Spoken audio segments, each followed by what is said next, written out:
We're going to go to the phones now with a guy who, well, his appearance with us last week pretty much locked up and froze the SiriusXM app with so many people wanting to hear it. He promised that he would be back with us in 7 days with an update.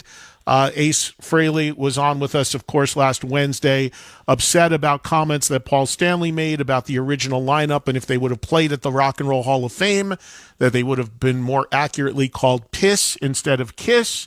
And as many know, last week Ace issued an ultimatum to Paul to issue an apology for that comment, or he was going to come back on this show in 7 days and discuss if in fact that happened. So joining us now live on Trunk Nation, returning to the show, is Ace Frehley.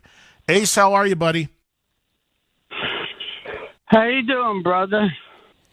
I'm good. It's been crazy week. Here I am trying to finish my new album, working 6 days a week, 12-hour shifts, and I have to deal with all this nonsense.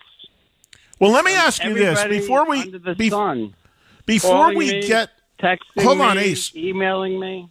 Before we get to what's happened in the last 7 days, did it take you by surprise that what you said a week ago on this show had become such a thing, like it spread literally all over the world? Were you surprised by that? Because this isn't the first time you've said some stuff about them and they've said stuff about you, but this one really seems to have touched a nerve.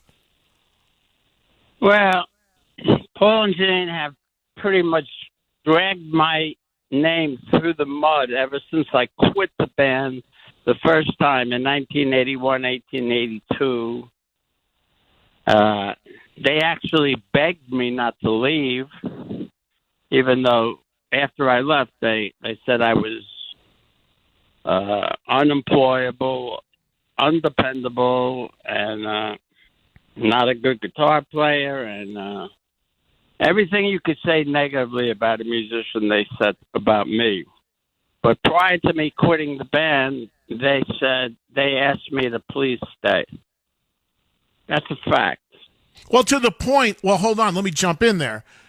What would absolutely support that is the fact that everybody knows the period you're talking about is Creatures of the Night. You were out of the band. You were already out of the band, but they still put you on the album cover and put you in the video. So obviously that was an attempt to keep people on the hook.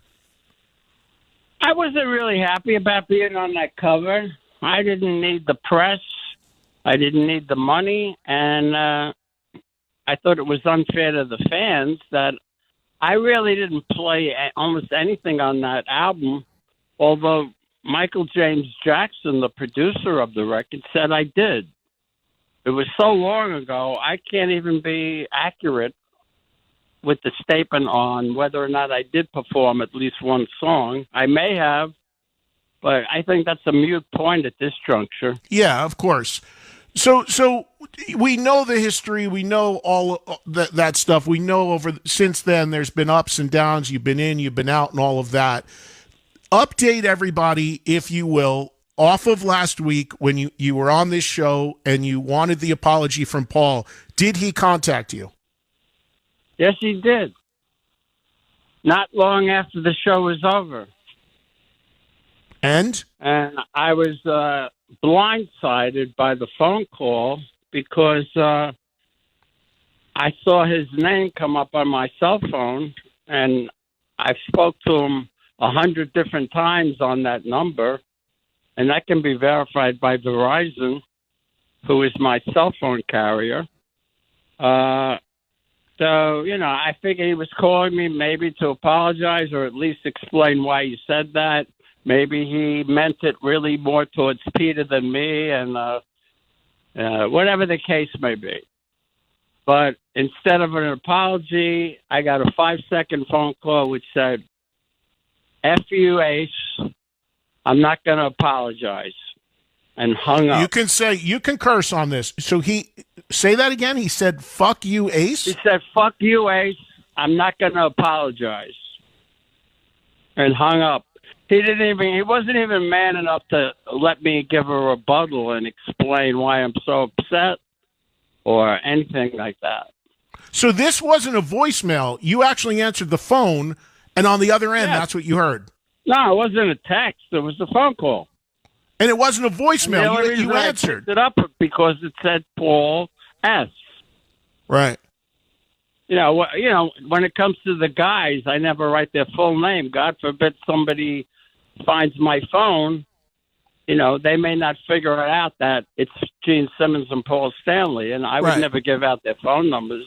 Right. I do that with people in my phone directory too, Exactly. including you. Sometimes I even, call people, by aliases, like, I'll call somebody Clarabelle or those other clowns. This is amazing.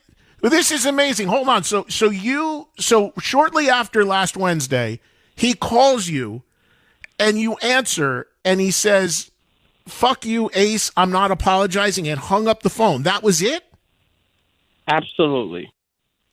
And if you look for your emails, messages that I sent you, I did screen grabs from Verizon on it's the same day as our interview, and it says 5 seconds. Yeah, no, I saw that. So you saw that. So you're verifying that Paul S. called me and a 5-second phone call. You sent me the screen grab, and I do see the 5 seconds. Yes, absolutely. And I'm going to just say to the audience, some idiot out there might say, "Oh, well, Ace is a graphic artist. He's really good at Photoshop. He could have probably Photoshopped it." Well, guess what? It's still on the servers, and I'm still going to get a bill from Verizon. Right. And it's going to say a 5-second phone call from P.S. Paul Stanley. So, Ace, what happens next? Did you try to call him? The character, the judge can order them to pull it off the servers because it's still there. Now, I told Doc McGee this whole story, and you know what he came back with? He said, Paul said he never called you, number one. Number two, Doc said to me, well, he uses like AT&T. Not realizing that it really doesn't matter if he calls me from Tokyo, from Schmoho cell phone company. No, it doesn't matter. I mean, my carrier documents every phone call I get. Yeah, it doesn't matter what service you have. The log is there, and I can't believe Doc said that to me. So wait a minute. When did smarter than that when it came to cell phones? When did Doc contact you? Oh, I've been in touch with Doc for like at least 3 or 4 times between our last interview and today. And the earliest I texted him was today because I was hoping Paul had enough sense to. You know what? I would have been happy if Paul would have just called me one-on-one like a man and apologized. That would have sufficed. But after cursing me out on the phone, the gloves are off. But he did anything but apologize. It sounded. I mean to just say. He made me twice as mad. But what is so? And I've known Paul for almost 50 years, and we've always had a really good rapport on the cell phone, and but I recognized his voice. If you know somebody 50 years, you know their voice. Of course. Well, no, I would never lie about something like that, and I can prove it. Well, of course. I mean, that's just it. But okay. So what? We're living in a world with technology that has footprints. Right. So what does Doc? What are the conversations with Doc? Is he trying to calm you down, apologize for him? I guess, or just doesn't understand the way the phone system works. Above and beyond the fact that Paul Stanley is using an AT&T phone has no bearing on the fact that I'm with Verizon. I don't want to plug any companies, but I got to speak reality because when this hits court. I have to tell the carrier. No, it's irrelevant what cell phone carrier it's defamation of character. I mean, what he said on the Howard Stern show is inexcusable. And so what? You want to play? You want to play the section? I think I sent it to you. Of what? Howard's audio? All understand why I'm aggravated. and Well, no, pissed off. most people, anybody that's a Kiss fan saw and heard Kiss on Howard Stern. It was Not well everybody. distributed. Well, yeah, but I What can't about my repurpose that. fans? Not a lot of times my fans don't even give a shit what Paul and Gene say. Right. They haven't listened to Paul and Gene's interview since I left the band 15 plus years ago. But the interview with Howard's out there for everybody to hear. I can't repurpose Howard's interview audio on this show. But Is that a legal issue? it's an internal thing. Yeah, we would have to get approval from Howard's team and all that. No problem. Just Ace, so the fans know, you can go on howardstern.com and listen to it. Yeah, you can watch it and listen to it on the Sirius XM app right now. And what really aggravated me, I didn't even know this because, I'm half deaf from playing through Marshall amps for 40 plus years. My friend told me the other day that after Paul said that, Tommy giggled. I'd have to look back at it and see it. I didn't watch it that closely. I actually heard it. I didn't see it. Neither did I. I mean, I was told by a second party, that that was said.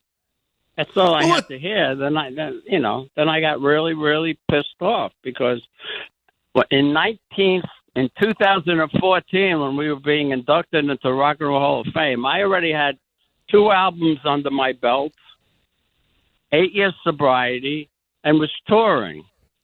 So Paul is trying to give the impression to the fans that I can't get up and play 2 songs. Is he out of his mind? I don't know what meds he's on, but something. It's not the same guy I knew 5-10 years ago. All right, so I want to just go back I'm not applying anything. I'm not saying he's on anything he shouldn't be on. I'm just saying I'm totally blindsided and confounded. I can't understand it. But I recognize his voice, so it is what it is.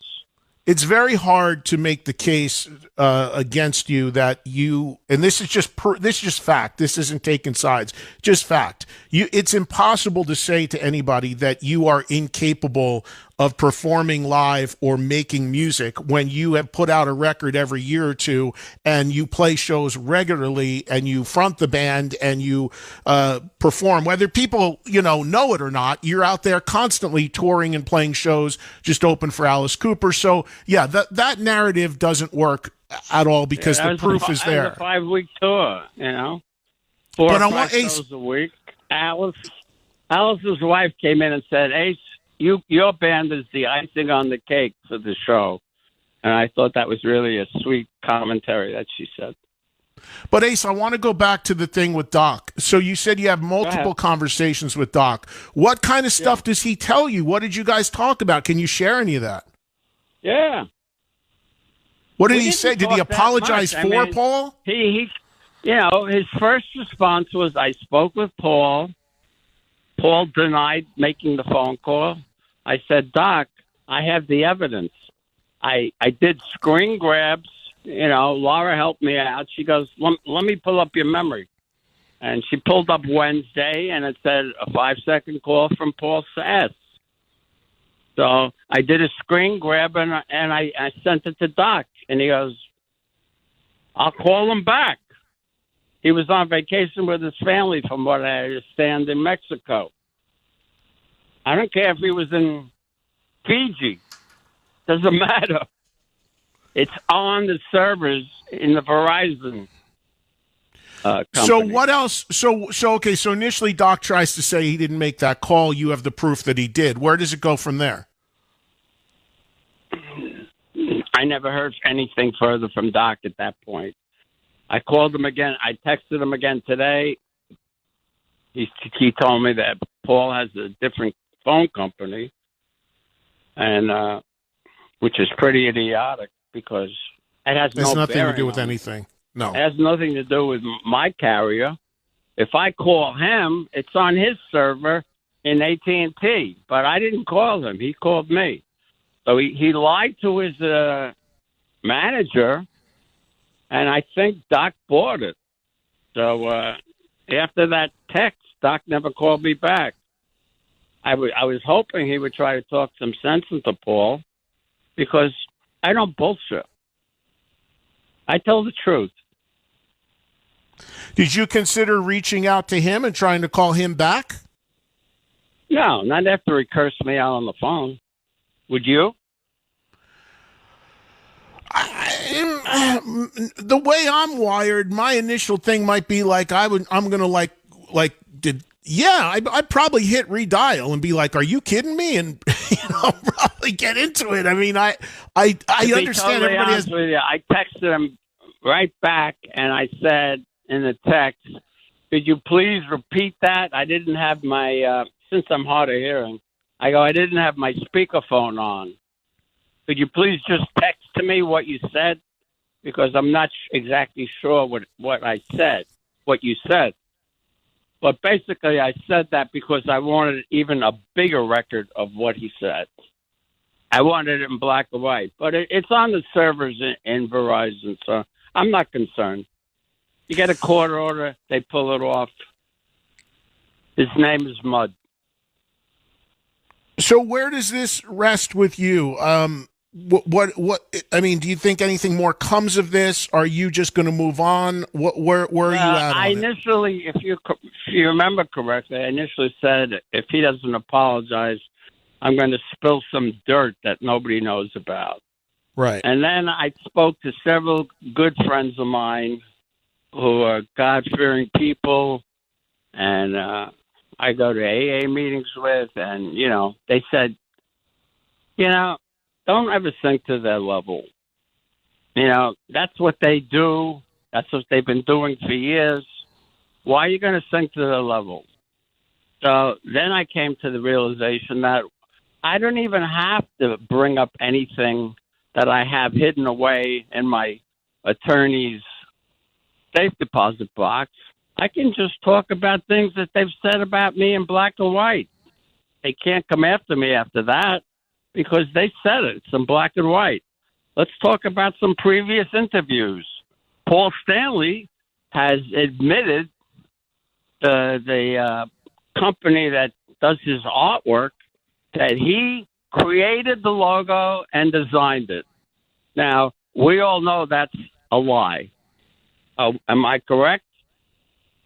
Did I send you the button of the first rendering of the logo with a lips and a diamond shape over the eye, which we decided to drop?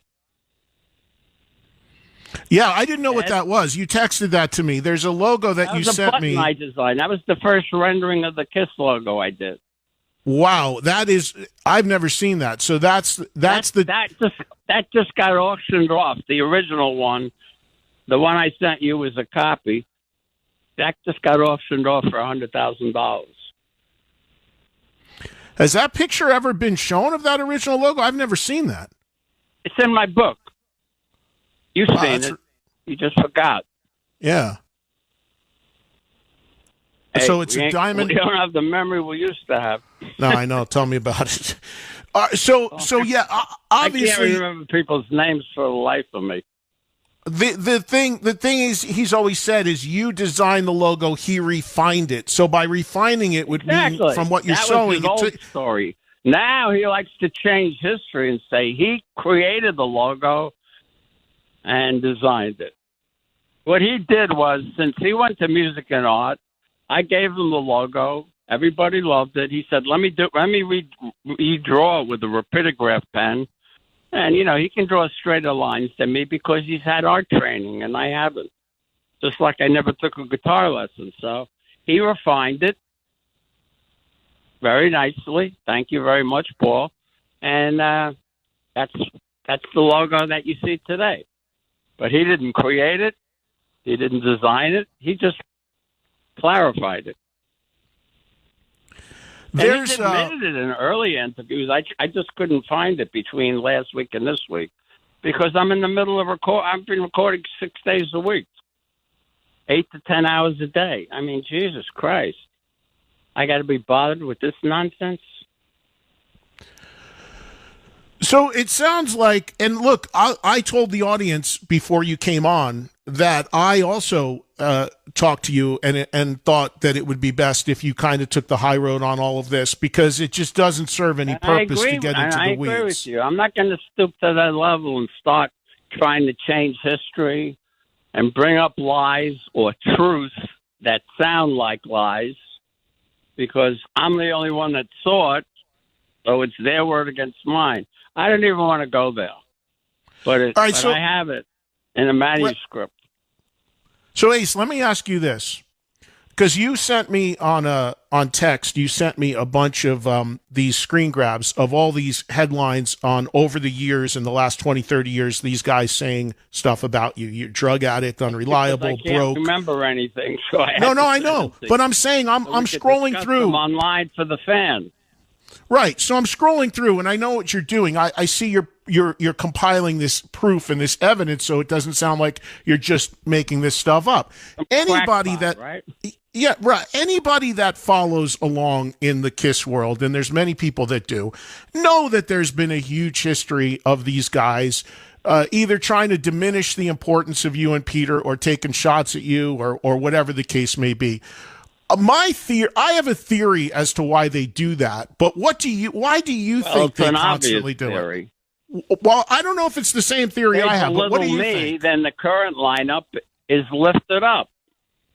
There you go. Even though I can play rings around Tommy Thayer, Paul's statement on Howard Stern was, the current lineup has elevated the band to a level beyond anything.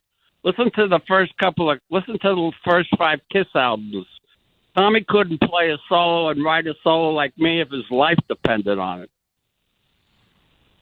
I mean, I agree with you that this is always about selling. Not that I don't like Tommy as a person. It's just that, reality's reality. Right. You're the guy who created all that, of course. But I'm the sound of KISS. Right. Well, there's many people that would agree with you on that. Absolutely. So the thing is this, though, that, and I've said this many times, and this is kind of the case with most bands, but certainly in KISS world, it's about the sell now. So if you pull interviews from '96 when you and Peter reunited, all of that press all talked about this is the magic of the band. Everything else was just a substitute. This is the real KISS. Whenever now it's about money, this. Paul will say anything, and so will Gene. If me and Peter are in the way, we get thrown to the wayside so they can make more money with the current lineup. When we're in the band, it's wonderful. It's great. They never played better. They never looked better, Give me a break. Going back to the Rock and Roll Hall of Fame thing, which I was at. I sat with you at that table. You were at my table. My friend Matt Swanson paid $100,000 for our own table. God bless him. Me, you, and Peter, and yes, thank you, Matt. But the thing is this. The thought that you and Peter couldn't get up there and do 2 songs is ludicrous. If you would add rehearsal and worked it out, everyone knows you could have easily done 2 songs. That thing is taped. I was supposed to get up and play with Bruce Springsteen. I was invited by their lead guitarist. Who is the current lead guitar player with Bruce at the moment? He was touring Stephen Van Zandt or Tom Morello. Yeah. Tom was in the band then. In the afternoon of the show, and he said, would you like to get up and do Highway to Hell with us? I said, well, I'm not familiar with the current arrangement. He said, just pull it up on YouTube, and you can get up, and I'll give you the first, 8 bars or 16 bars. I forgot exactly what he said.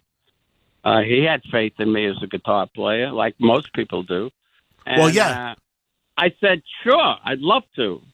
And if you remember correctly, I had my Les Paul under the table. I was against my knee, I know. Against you. It was, because Ace, do you remember?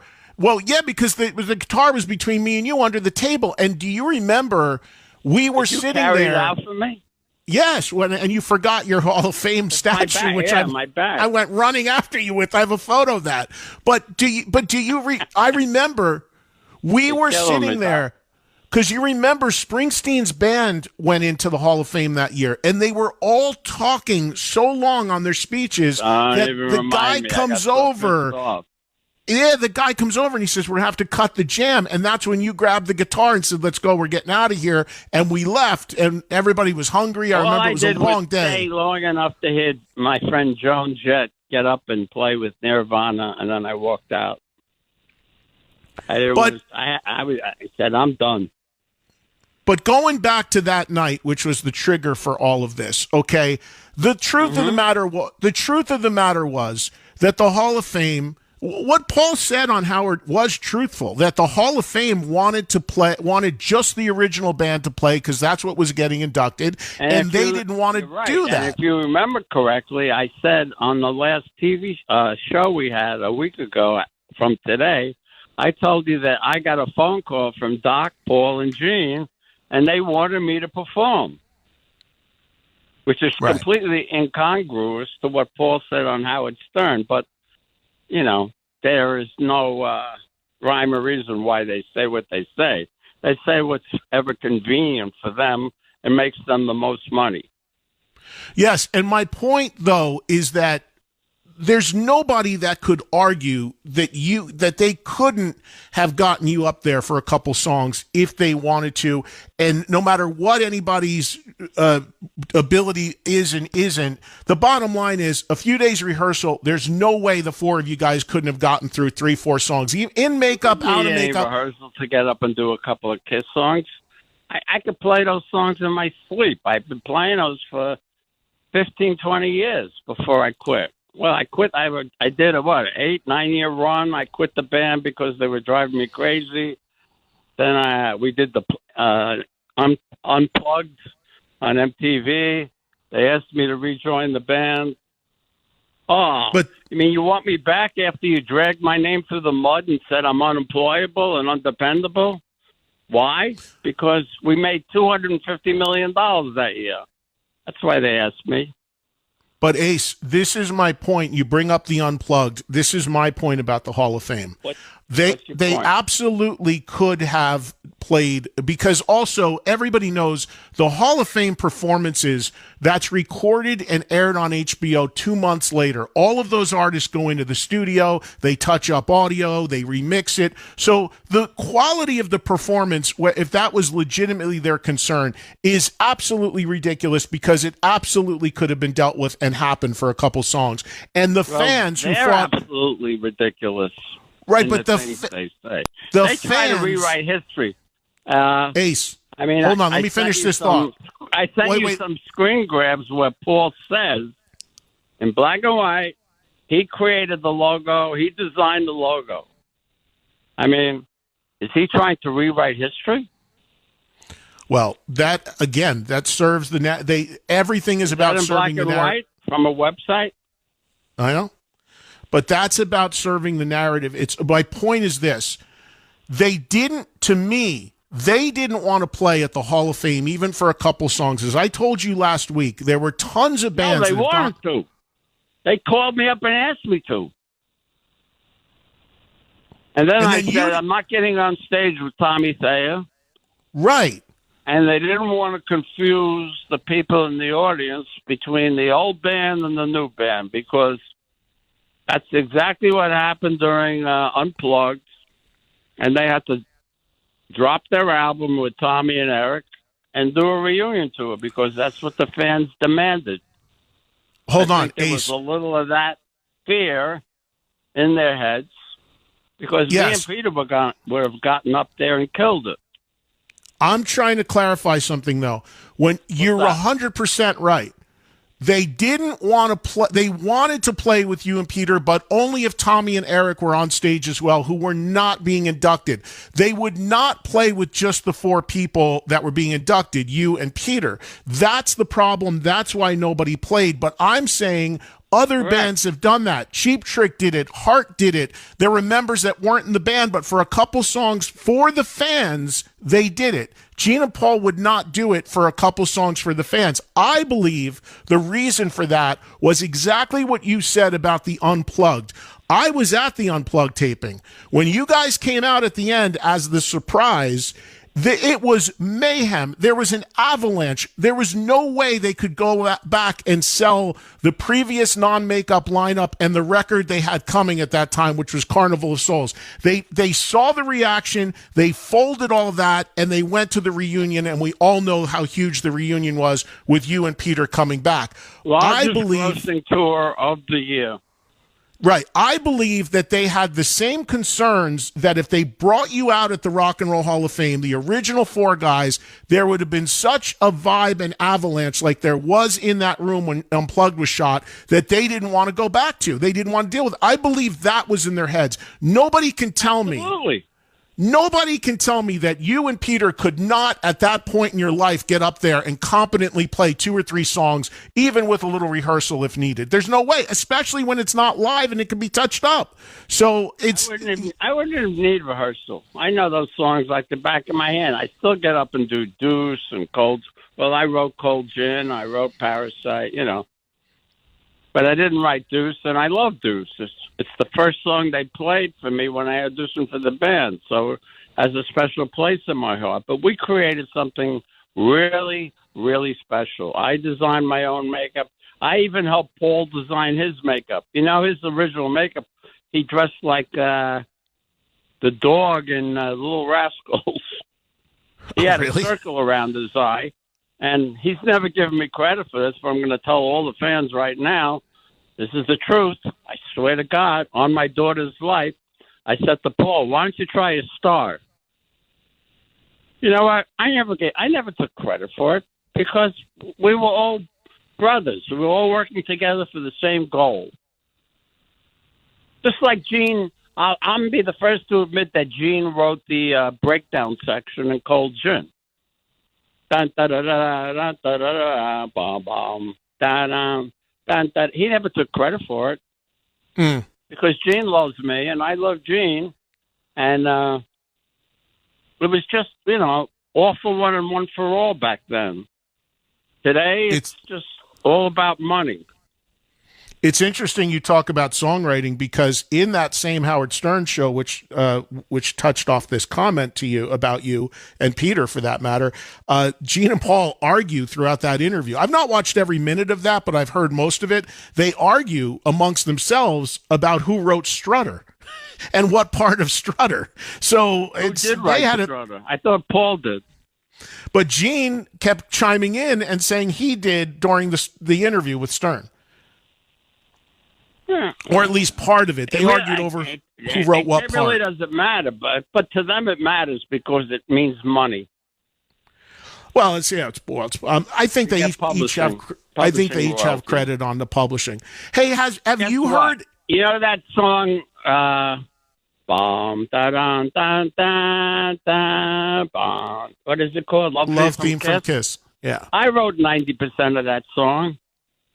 I gave Paul, Gene, and Peter equal writing credits. Why? Because I'm a nice guy. They'll probably say I'm lying. But I came in with that song and played it, and they go, oh, that's a great instrumental. Yeah, they helped me arrange it and added a few parts, but the majority of that song came completely out of my head. Will they admit it? To this day, at this point in time, I doubt it. Have you heard anything from Peter? Ace, have you heard anything from Peter in the last week about this? I'm sorry? Have you heard anything from Peter in the last week about this? No, I just got a text from Gigi because I sent her 3 rough mixes off my album, and she just said, me and Peter loved them. She said, it sounds like the old Kiss. Yeah, yeah.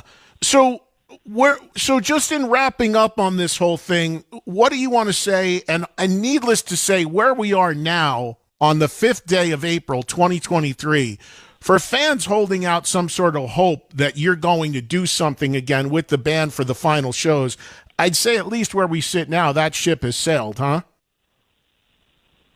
Not necessarily. Money motivates me.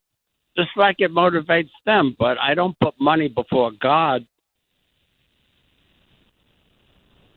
So you would still be open to you're still open to ironing this out. If I got $250,000 a night I can make $500,000 for playing 3 or 4 songs, 5 songs. I'd take the money. Well, Buy you're a being Ferrari, honest. Most people aren't that honest, but buy a Maserati. most people aren't that honest. But you're being how most people think. They just don't express it. Look, Yeah, no, I don't really I wanna play appreciate with those that. guys ever again after what they've done. But money can change my mind. Look, I'm a capitalist. I grew up in America, okay? But I've never put money before people's feelings.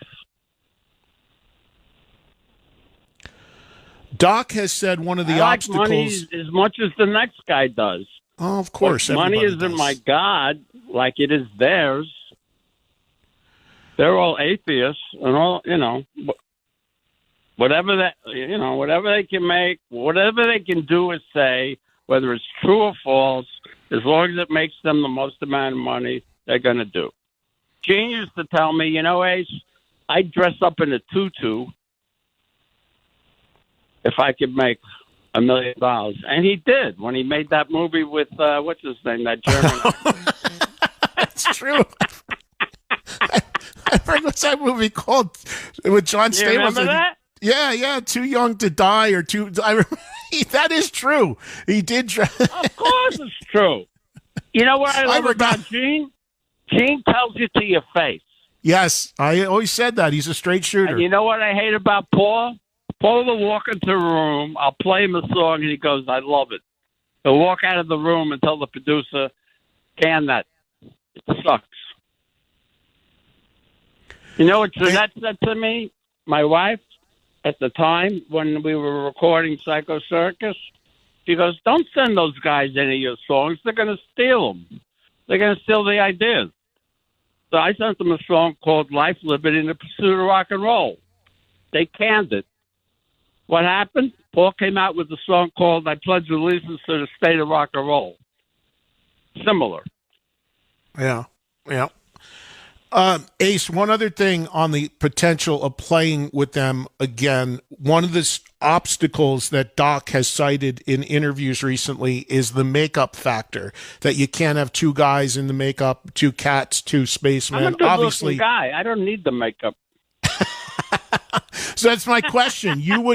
Would you go out on stage without it? That I'm the handsomest guy in the band. Would you go out on? He's God's gift to women. You better look in the mirror again. Would you go out on stage without the makeup if they were in it? Sure. For the $250, whatever. You'll go out in your underwear. You'd go up on stage for $250,000. I'd go in the tutu. Get me the tutu.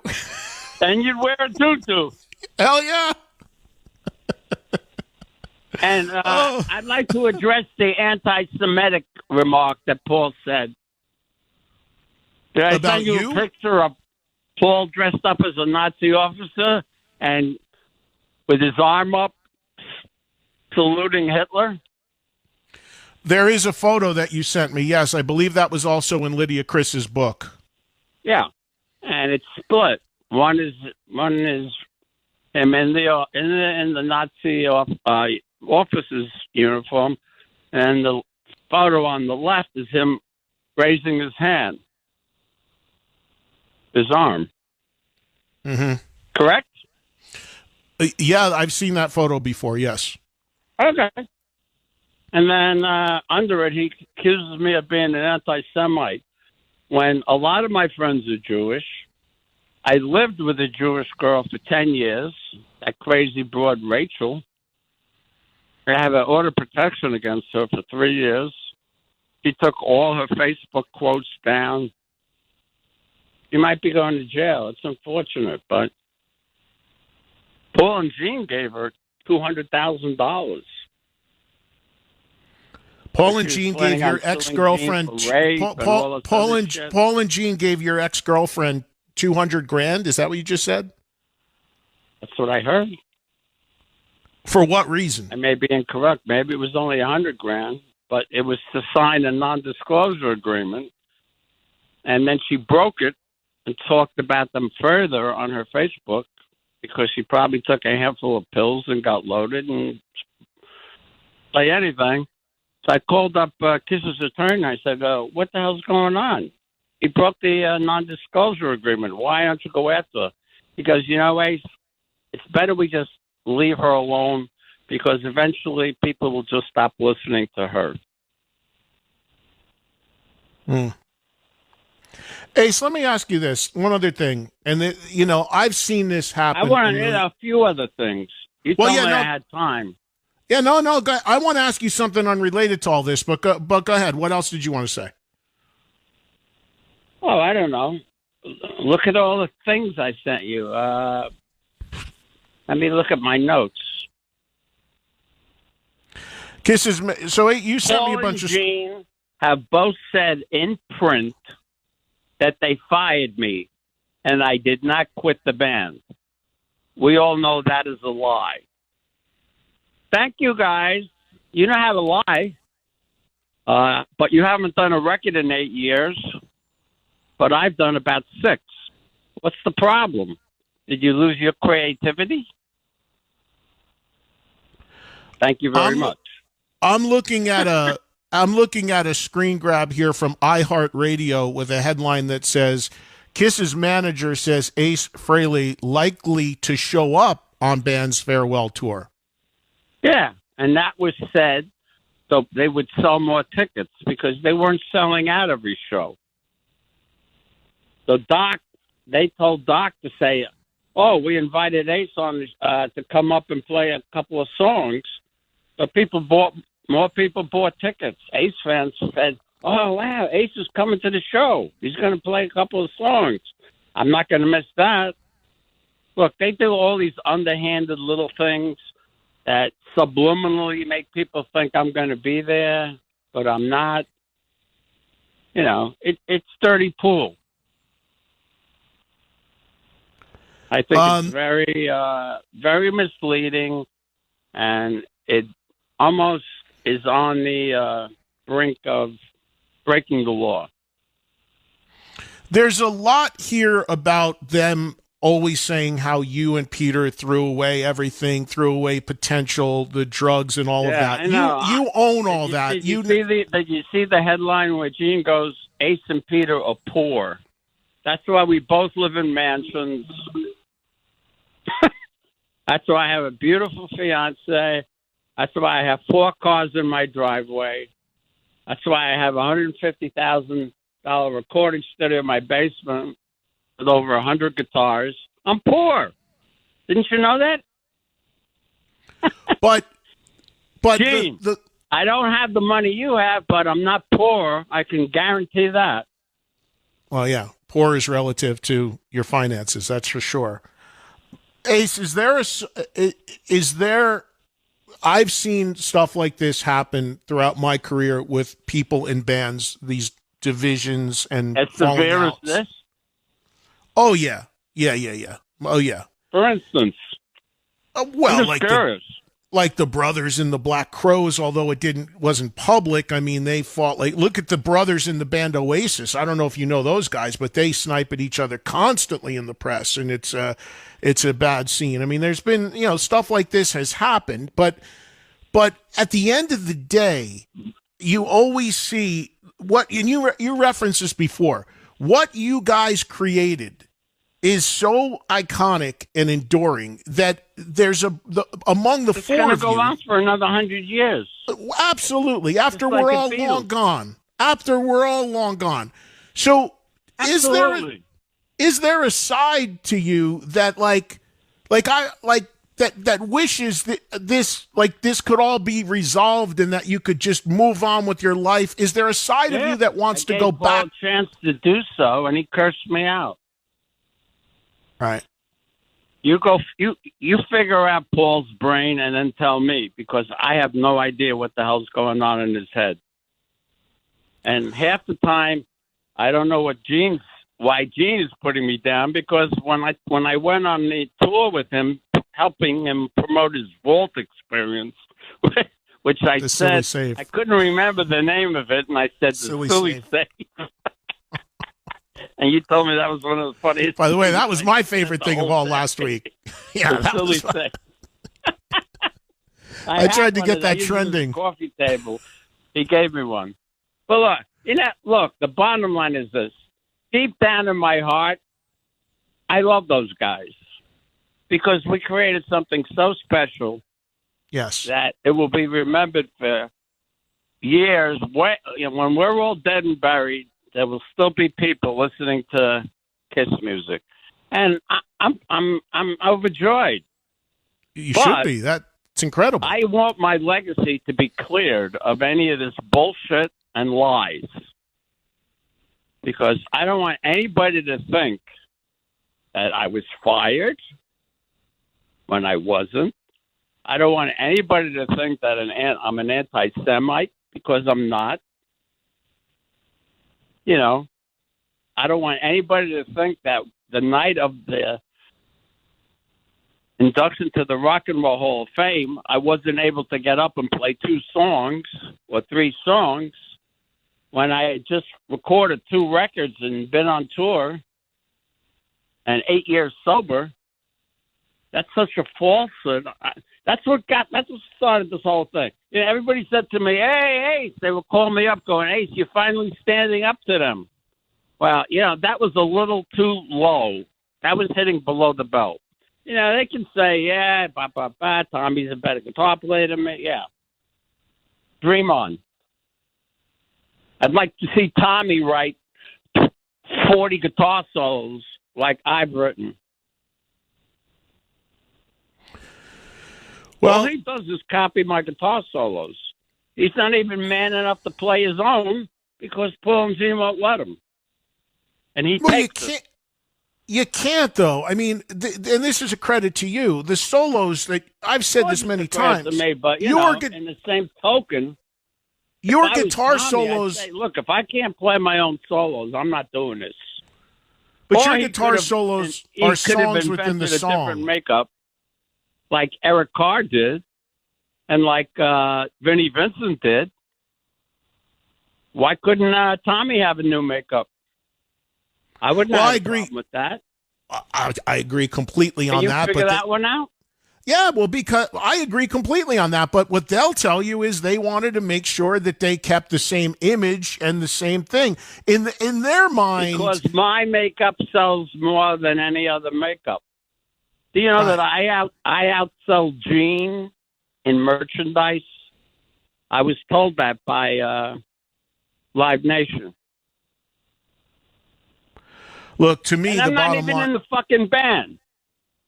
To me, the bottom line is those guys should have had their own makeup, and the narrative that, well, it wouldn't have sold with that because of look at Eric and look at Vinny, that's nonsense because at that period of time, it didn't matter who was in the band. Kiss was at such a rock bottom level that nobody was going to care.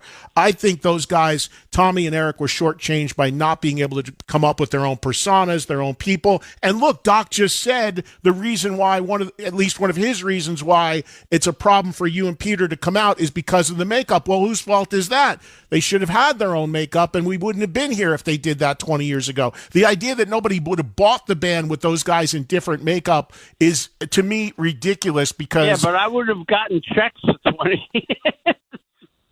And they're trying to say that they own my makeup? Sorry. I spoke to my attorney yesterday. He goes, you own the makeup. You license it to Kiss. That's a fact. I don't lie. Call up Gene. Let me ask you this then. If that's the case, could you pull that license, which would mean that Tommy couldn't wear it anymore? Or you wouldn't do that because you'd lose your money? No, because I did something stupid. I was loaded when I did that, and I licensed it to them for perpetuity. Oh, for as long as they want to use it. Means they can use it as long as they want to use it, as long as they pay me a royalty, which they do. I get checks quarterly. That's why I'm so poor. Didn't you know that, Ed? Ace, let me. All right, so just a couple other quick things because I'm going to run out of time. I got to ask you. unrelated to all this, and again, I think, you've said what you've said, and it's unfortunate, but please come back and let us know should this ever be cleared up. I'm really happy I decided not to talk about dirt because I don't want to stoop to their level. I am too. I don't want to tell people things that would really not make them like Paul and Gene. I think what I've said today, because all I did was repeat stuff they've said. Yes, and I think so too, and I told you that. I don't seek that stuff out. It's not good for anybody. I wasn't going to stoop to the level and lie or come up with things that would shock people to the point where they wouldn't even want to go to their concerts anymore. I have proof of that stuff, but I'm not, I'm a team player, and I always was. And they should respect me for that, not put me down. I have no idea what goes on in their brains. But, I helped create Kiss. My guitar was the sound of Kiss pretty much. Paul's not a bad guitar player. Gene's an underrated bass player. I think Gene's a great bass player. And I love Gene's voice better than Paul's, actually, if you really want to know. But, Ace, let me ask you this. Give a prediction. What? So here we are, April. Hold on. Can I see into the future? Well, when I was 16, I said I was going to be a rock star, and that happened. Well, you're from outer space, so you should be able to see the future. The garden? Well, let me ask you a question. Just one thing. What? Here we are, early April 2023. Allegedly, the last ever Kiss shows are early December of this year. Yeah, you believe that like I believe, the moon is going to turn green. Right. Well, I'm with you on that because I don't believe any farewells ever from anybody. The proof is there. But hypothetically, so assuming that is the last, those last two shows, as we sit today, what do you give the odds of ever being on stage with Kiss again at? 50-50? What would you say? It all depends on money. If I get a formal invitation with a check, I'll be there. But they've got to have deep pockets because they got to make the offer. Abuse, they're going to have to pay for it. And they've never made a formal offer. Pay me, I won't be there, ladies and gentlemen. But I'm asking you, they've never made a formal offer to you at all, ever, about coming back for not. The only reason from what I understand, the shows are sold out. The only reason they sold that is they made innuendos that me and Peter were going to be there. They invited us. I wasn't invited. They lie all the time. Haven't they said we're inviting Ace and Peter to come up and play? Multiple times, or at least me? Multiple times, yes. Multiple times, okay. So people bought the tickets. But I haven't been given a formal invitation or given an offer monetarily. And I'm probably not going to get one now after this interview. And guess what? I don't give a shit. My legacy is the first 6 or 7 albums. I don't know. Prior to Creatures of the Night is my legacy. And it will last from now till the cows come home. And it's no surprise that's the legacy from my mom. She grew up that on they a farm sell in North Carolina. And that period is the period they focus on and sell, without question. Hey, real quick, I saw on your social media you went to see the Neil Bogart movie, Spinning Gold. I had the director on about a week ago. I'm curious, as a guy who lived that and knew Neil Bogart, what were your thoughts of that movie? I liked it. Did you feel it was accurate? I thought a lot of it was accurate. Unfortunately, they kind of left me out, but that's okay. Paul and Gene had lines and stuff, and I would bet dollars to donuts that Paul and Gene probably said, yeah, you can use the logo and stuff as long as we talk and have lines, but don't give Ace any lines. They want people to forget about me. They want to promote Tommy, but how could Tommy be in the movie when he wasn't even part of the band at the time?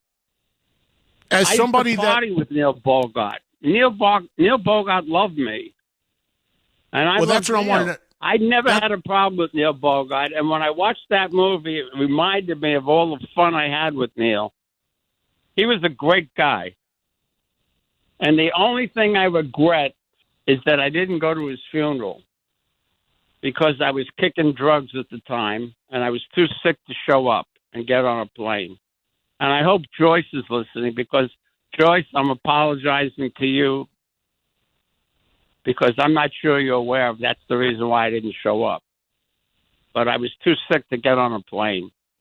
If I was healthy, I would have been there with bells on. So you thought the portrayal of Neil Bogart in that movie was accurate. You thought that was a good representation. I thought it was really. I thought you know what killed me? The one that played Joyce looked a lot like Joyce. Right. And you know what? After watching that movie, if it's as accurate as it says it is, Joyce was a lot sharper than I thought she was. You know, Bill always used to make me think that he was the brains of the thing, but according to that movie, Joyce was the one that was responsible for getting us signed, not Bill.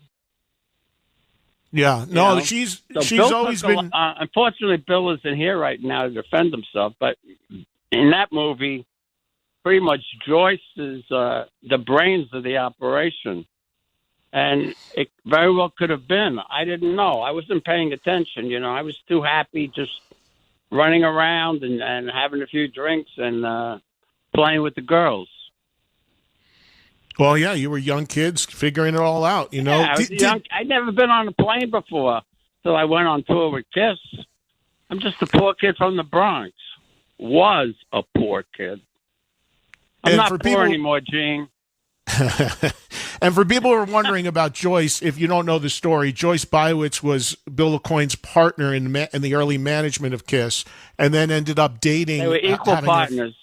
They were equal partners, and then she ended up having an affair with Neil Bogart, who was the head of Casablanca, who the movie's about, and that created some tension because now the manager of one of the acts is also having an affair with the owner of the label, and there was conflict. Right. So that's covered in this movie. Again, the movie's called Spinning Gold. It opened in theaters last Friday, but I thought that was cool that you went to the theaters and saw it. And as somebody who lived it, I was just curious what your thoughts were. It really brought back some fond memories of Neil, because Paul hated Neil. They used to fight all the time. I have no idea why. But he always had a problem with Neil. I love Neil. I remember sitting in Gene's apartment, and it was me, Gene, and Neil Bogart, and we were discussing this, that, and the other thing. And all of a sudden, Neil pulls out a 2-gram vial of Coke, lays it out on the table, and me and him snort a couple of lines of blow, and Gene's just sitting there like an idiot, looking, going, okay. Wow. That's the kind of guy Neil was. I didn't know Neil Bogart. Drugs, he liked his booze, and he liked his women. Yeah, I didn't know Neil Bogart, pretty much but the same way until I found the right one. I found my soulmate, and now I've settled down, and I've been sober now almost 17 years. I'll be sober 17 years, September 15th. God bless it. Knock on wood. Congratulations, man. Is it still hard for you or no? Excuse me? Is it still hard for you to stay sober? Do you ever have problems? No. It's my life in the last year or two has been going real. I mean, I just came back from California, 8 sold-out shows in bad weather where there's mudslides. The clubs were still packed. Yeah, I'm playing clubs, not stadiums. Okay, big deal. I'm still making money. Well, listen, buddy, I got to wrap this up. We went for over an hour here, and I appreciate the time. I think you did the right thing here as far as taking the high road and not going into your notes or whatever it is that you have in that lockup. And I just wanted to say one other thing. Did you see the interview that Doc did with Thinking Stanley? Doc admitted in the interview that they used backing tracks. Yes, he admitted that Paul sings to a track on camera. Yes, we've talked about that. Yeah. Just so the people that buy tickets to see Kiss know that they're not getting a completely live show. Well, that's in fact, one kid sued Live Nation and said they wanted a refund, and guess what? They got it. Yeah, I had heard that story. This is something that I railed. Story. I looked into it. This is what I for a live concert. Hey, look at the interview with Gene, 2015. He goes, I have a problem with a band, somebody paying $100 for a ticket, and the band isn't live. Well, he changed his tune real quick when they started playing stadiums and making millions of dollars, because money is God, not integrity. If I lost my voice, I didn't say Paul lost his voice. Paul can still sing. He just can't sing like he used to sing. He can't hit the notes he used to hit, and that's understandable. Most singers over 70 can't.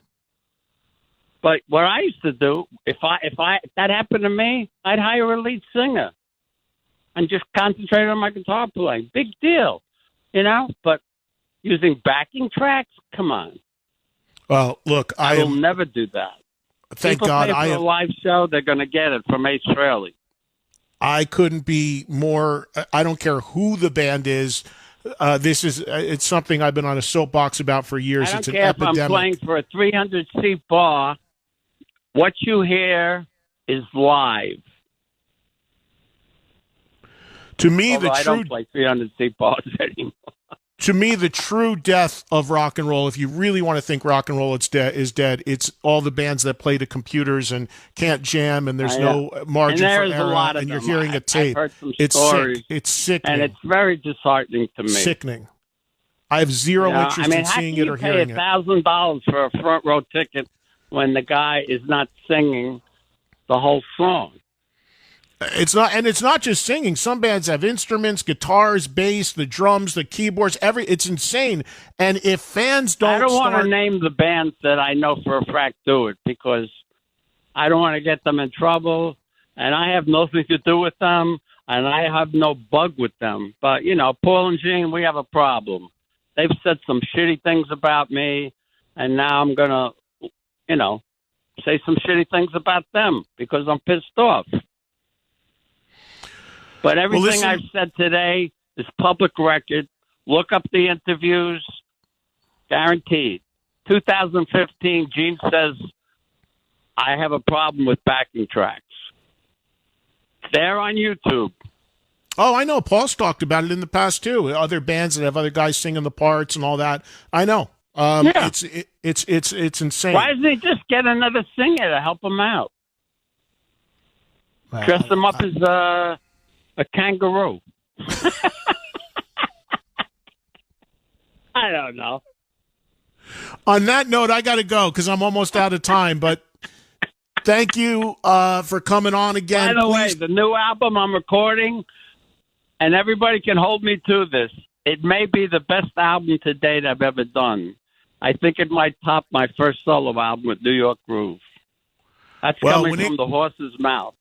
When it comes out, we will do another show on that, of course, and we'll talk all about the record when people can hear it.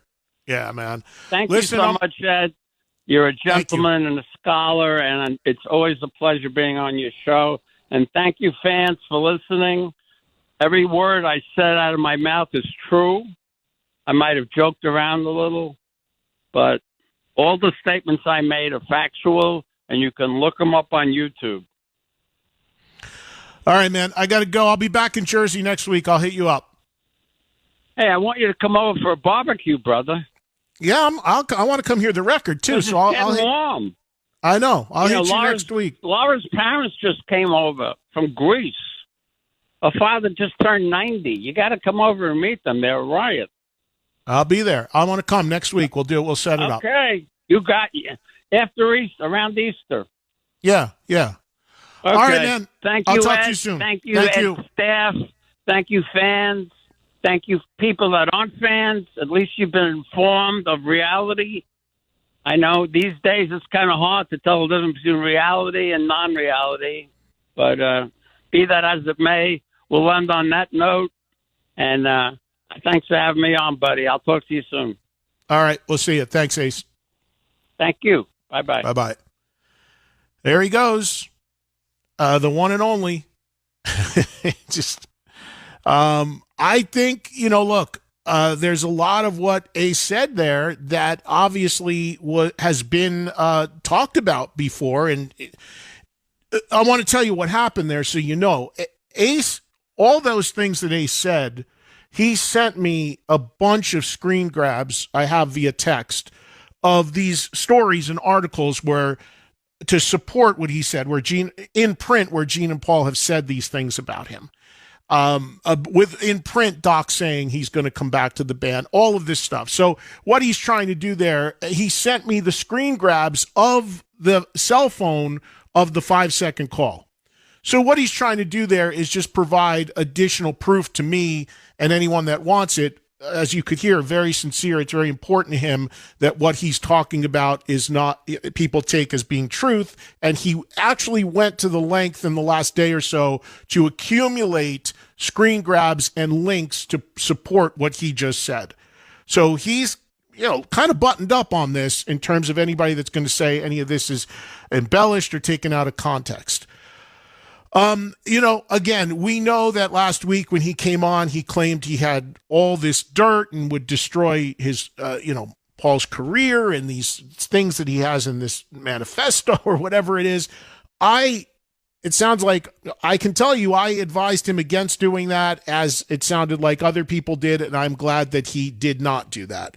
Everything he said has been out there and is documented. So to get into dirt and try to take people down and stuff that's not public or getting really in the weeds, again, I don't think that's a smart thing to ever do, and I'm glad he didn't do that.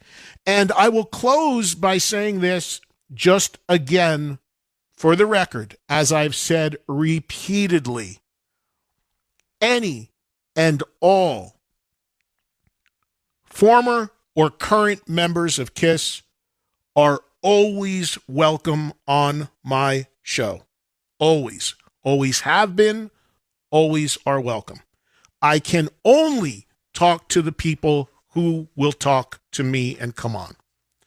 So lest anyone, I only get one side from Trunk and this and that.